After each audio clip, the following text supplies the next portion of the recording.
Me acerqué primero, porque era mi responsabilidad.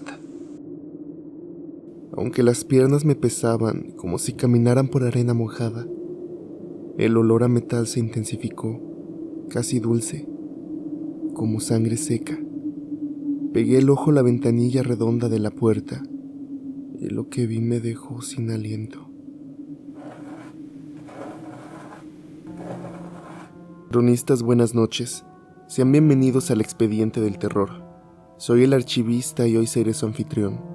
Hoy abrimos 3 expedientes ocultos que han permanecido en los archivos polvorientos de hospitales olvidados.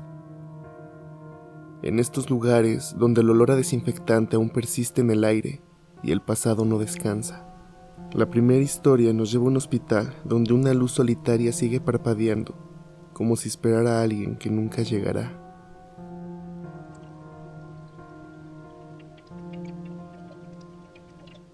Me llamo Alejandro, tengo 29 años y soy arquitecto en una firma de Mazatlán.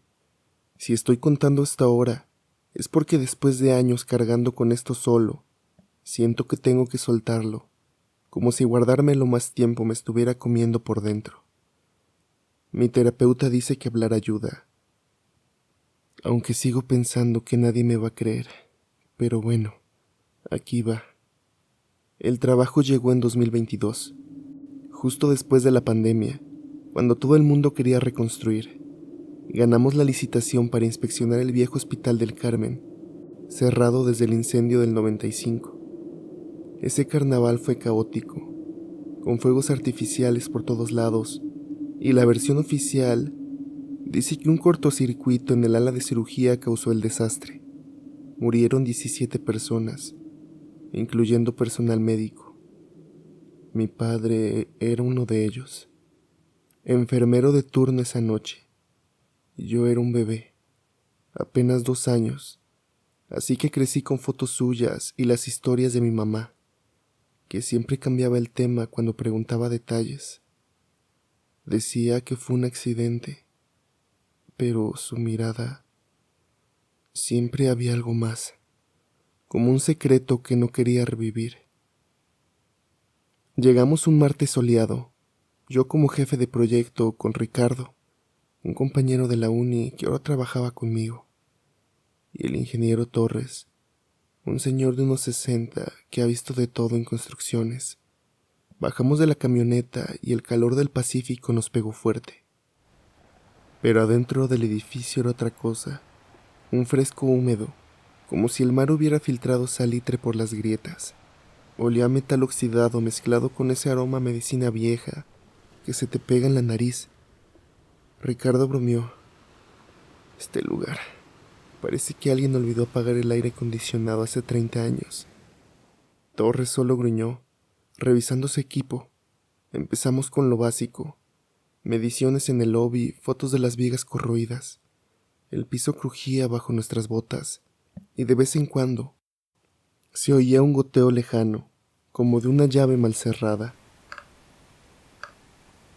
Subimos al segundo piso sin problemas, pero al llegar al tercero, el ala de cirugía, Ricardo se paró en seco. ¿Oyeron eso? Sonó como un carrito rodando arriba. Torres lo miró con cara de no puede ser cierto, chavo. Y dijo, es el edificio asentándose, nada más. Vamos, que se nos hace tarde. Pero yo sentí un nudo en el estómago, porque recordé que mi papá trabajaba en esa ala. Avanzamos por el pasillo y ahí estaba. Al fondo, la puerta del quirófano principal filtraba un resplandor blanco, intermitente, como si una lámpara fluorescente estuviera luchando por no apagarse. No había electricidad en el edificio desde hacía décadas. Torres se cayó de golpe y Ricardo murmuró, ¿qué pedo? Alguien entró antes que nosotros. Me acerqué primero, porque era mi responsabilidad. Aunque las piernas me pesaban como si caminaran por arena mojada, el olor a metal se intensificó, casi dulce, como sangre seca. Pegué el ojo a la ventanilla redonda de la puerta y lo que vi me dejó sin aliento. Un monitor viejo, de esos con pantalla verde, estaba encendido, marcando un ritmo cardíaco lento y regular. La sala estaba vacía, con polvo cubriendo la mesa y telarañas en las lámparas. Pero esa máquina pitaba como si hubiera un paciente ahí, luchando por cada latido. Ricardo me tocó el hombro. ¿Qué ves, carnal? Antes de responder, noté nuestro reflejo en un vidrio oscuro al lado. Éramos 3, pero detrás de mí había una cuarta forma, delgada, con una cofia blanca y vendas en el brazo que parecían manchadas de verde, como óxido o moho. Me volteé rápido chocando con Torres, que soltó un cuidado. En ese instante, el resplandor se hizo más fuerte y una voz resonó en mi cabeza, no como un sonido externo, sino como un pensamiento ajeno. No debiste traerlos de vuelta. Era múltiple, como varias personas susurrando al unísono, y reconocí una de ellas. Sonaba como mi papá, o al menos como lo imaginaba por las grabaciones viejas. No dijimos nada más. Corrimos escaleras abajo, tropezando en los escalones rotos, con ese pitido del monitor siguiéndonos en la mente. Afuera el sol nos cegó y nos quedamos jadeando contra la camioneta. Ricardo rompió el silencio. Eso no fue el viento, ¿verdad? Torres, que siempre fue el escéptico, solo negó con la cabeza y murmuró que había leído de archivos viejos una noticia que salió en el 95, donde testigos hablaban de una explosión extraña, como si algo en el quirófano hubiera fallado catastróficamente, y que algunos cuerpos nunca se identificaron del todo. Lo único que pusimos en el informe fue que tenía riesgos estructurales graves. El proyecto se canceló, pero yo no he parado de pensar. ¿En verdad escuché la voz de mi papá? ¿O solo fue mi mente tratando de que lo conociera por primera vez?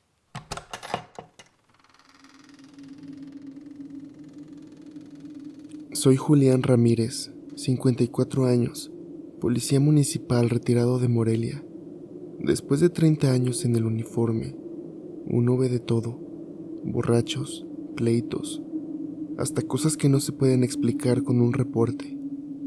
Comparto esto porque mi nieto me insistió en que lo grabara para su canal de historias raras. Y quién sabe, tal vez ayude a alguien a no meterse donde no debe. No busco likes, solo que sepan que no todo en la noche es invento.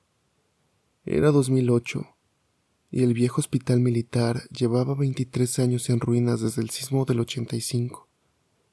Ese terremoto sacudió la ciudad entera. Yo tenía 15 años y recuerdo cómo la gente corría por la avenida Madero, con polvo por todos lados. El hospital se derrumbó parcial, matando médicos y pacientes. A partir de ahí, los vecinos de la colonia Chapultepec siempre llamaban al 911. Luces en las ventanas, lamentos como de alguien pidiendo ayuda. Mandaban patrullas, pero nunca nada. Era como el chiste de turno: ve y espanta a los fantasmas. Esa madrugada, cerca de las 3, nos tocó a Beto y a mí. Él era un chavo de 25, recién egresado de la academia, todo entusiasmado con el radio y el equipo. El reporte fue mujer gritando auxilio en el cuarto piso. Beto resopló: otra vez estos pinches vecinos con sus cuentos. No tienen Netflix. Yo no dije nada. En Morelia, con sus lluvias constantes, la noche siempre trae sorpresas. Entramos por un hueco de la cerca, y el aire adentro era limpio, casi esterilizado, como si hubieran pasado la fregona con alcohol hace poco. No olía a basura ni humedad, sino este antiséptico de hospital que te quema la nariz. Beto lo notó. Huele raro, ¿no? Como si estuviera en uso. Subimos por las escaleras de servicio, linternas en mano, con el eco de nuestros pasos rebotando en las paredes agrietadas. En el segundo piso un ruido, ruedas chirriando, como un carrito de medicamento rodando solo. Nos detuvimos apuntando las luces, pero no vimos nada. Pensamos que era viento, pero no había corriente esa noche. Seguimos al tercer piso, y ahí la radio de Beto empezó con estática, fuerte como si fuera interferencia. Intenté ajustarla, pero esa pinche cosa siempre falla en el peor momento. De la estática salió una voz. Logramos escuchar código azul en cirugía y cosas raras como trauma craneal, paciente masculino, y luego más, una frase más clara. Doctor Aranda al quirófano 2, rápido, se está cayendo todo.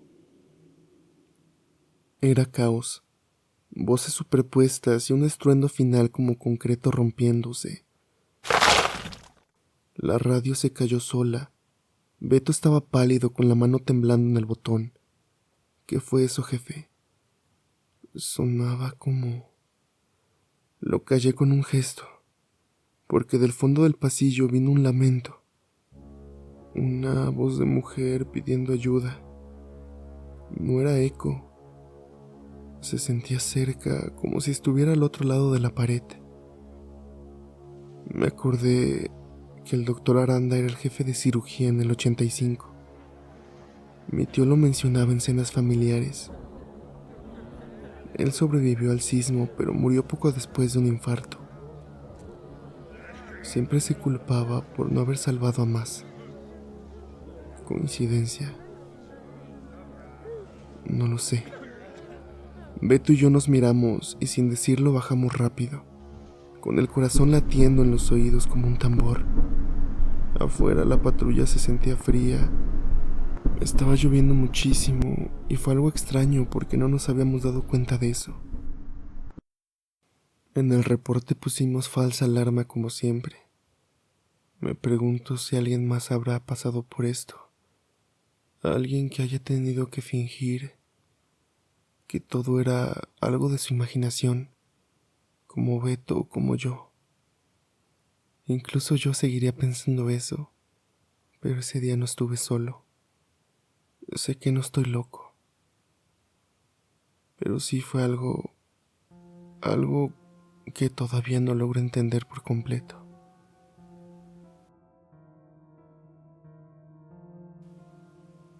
Lo que vi en ese hospital me hizo cuestionar si el duelo puede traer de vuelta a los que amamos, aunque sea de forma equivocada. Mi abuela trabajó por 40 años en el Hospital Central, cerrado en los 70s por un brote de infecciones resistentes. Recuerdo sus cuentos sobre cómo las noticias locales hablaban de pacientes que morían sin explicación, culpando el agua contaminada de la zona industrial. Ella hablaba de la capilla al fondo, donde iban a rezar tras perder a alguien. Mencionaba muchos doctores, el doctor Benavides, entre otros. Un hombre bueno que salvaba a muchos, pero murió en un infarto en 1968, tratando de operar a un niño durante una tormenta. Yo con mis auriculares puestos, escuchando Spotify, le decía: pues suenas como serie de Netflix. Obviamente yo no le creía nada, aunque su voz siempre temblaba al contar todo eso. El año pasado, tras su funeral, caminé sin rumbo por el centro, por donde están los puestos de lotes y el bullicio de la tarde. Un impulso me llevó a las ruinas. Salté una valla rota y olía a yeso viejo.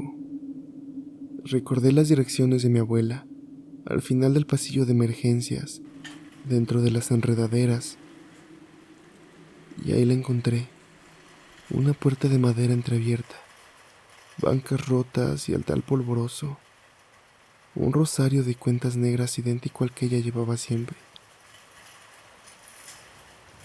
Entonces, en la esquina oscura, cerca del confesionario, vi que una sombra se movió, alta y encorvada, como alguien exhausto por años de guardias. No tenía cara. Vi que levantó su mano. No sé si fue en señal de amenaza o bendición. No grité.